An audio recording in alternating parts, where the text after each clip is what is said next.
બધાને મારા જય શ્રી કૃષ્ણ. શ્રી કૃષ્ણના 5 એવા વિચારો જે માણસનું જીવન બદલવાની શક્તિ રાખે છે. શ્રી કૃષ્ણ કહે છે, જે થયું તે સારું થયું. ઘણીવાર જીવનમાં એવું બને છે, કોઈ કામ બગડી જાય, જેમ કે કોઈ માણસ વર્ષો સુધી મહેનત કરે અને એક દિવસ એની નોકરી છૂટી જાય. તે સમયે તેને લાગે છે કે બધું ખતમ થઈ ગયું. પણ ઘણીવાર એ જ ઘટના માણસની નવી દિશા આપે છે. ઘણા સફળ લોકોની કહાની જુઓ, તેમની સફળતા મુશ્કેલી પછી જ આવી છે. એટલે કૃષ્ણ કહે છે, જે થયું તે સારું થયું. કારણ કે ભગવાન ક્યાંક માણસને તોડે છે, જેથી તે મજબૂત બનાવી શકે. શ્રી કૃષ્ણ કહે છે, કર્મ કરવું તમારો અધિકાર છે. આજકાલ માણસ કામ કરતા પહેલા પરિણામ વિશે વિચારવા લાગે છે. જો સફળ ન થયો તો શું થશે, લોકો શું કહેશે? આ વિચારોના કારણે ઘણા લોકો શરૂઆત જ નથી કરતા. જેમ વિદ્યાર્થી પરીક્ષા પહેલા ડરી જાય છે, જે માણસ પરિણામની ચિંતા છોડીને માત્ર મહેનત પર ધ્યાન આપે છે, તે જ આગળ વધે છે. શ્રી કૃષ્ણ કહે છે, તમારું કામ કર્મ કરવાનું છે, પરિણામ ભગવાન પર છોડો. લોભ માણસને અશાંત બનાવે છે.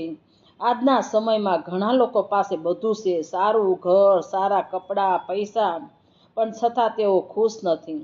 કારણ કે તેમની ઈચ્છા પૂરી થતી જ નથી. એક વસ્તુ મળે તો બીજી જોઈએ, બીજી મળે તો ત્રીજી જોઈએ. આ દોડ ક્યારેય પૂરી થતી નથી. એટલે માણસ પાસે બધું હોવા છતાં પણ ખાલી રહે છે. એટલે શ્રી કૃષ્ણ કહે છે, લોભ માણસને અંદરથી ગરીબ બનાવી દે છે. શ્રી કૃષ્ણ કહે છે, ગુસ્સો બુદ્ધિને નષ્ટ કરે છે. ઘણા સંબંધો 1 મિનિટમાં ગુસ્સાથી તૂટી જાય છે.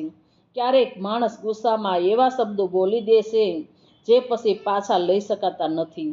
ઘણા મિત્રો, ઘણા સંબંધો અને ઘણા પરિવારો માત્ર ગુસ્સાને કારણે તૂટી ગયા છે. ગુસ્સો આવે અને માણસ વિચારતો નથી, માત્ર પ્રતિક્રિયા આપે છે અને પછી પસ્તાવો કરે છે. એટલે શ્રી કૃષ્ણ કહે છે, ગુસ્સો માણસની બુદ્ધિને અંધ બનાવી દે છે. શ્રી કૃષ્ણ કહે છે, મન પર જીત સૌથી મોટી જીત છે. આ દુનિયામાં ઘણા લોકો બીજાને હરાવવા માગે છે, પણ સૌથી મોટી જીત બીજાને હરાવવા માટે નથી. એ મોટી જીત પોતાના મન પર જીતવાની છે.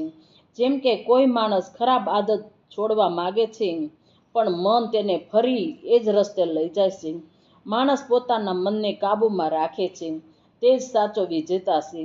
જીવનમાં મુશ્કેલીઓ આવવી સ્વાભાવિક છે, પણ યાદ રાખો, જે માણસ પોતાના મનને જીતી જાય છે, તેને દુનિયામાં કોઈ હારી શકતું નથી.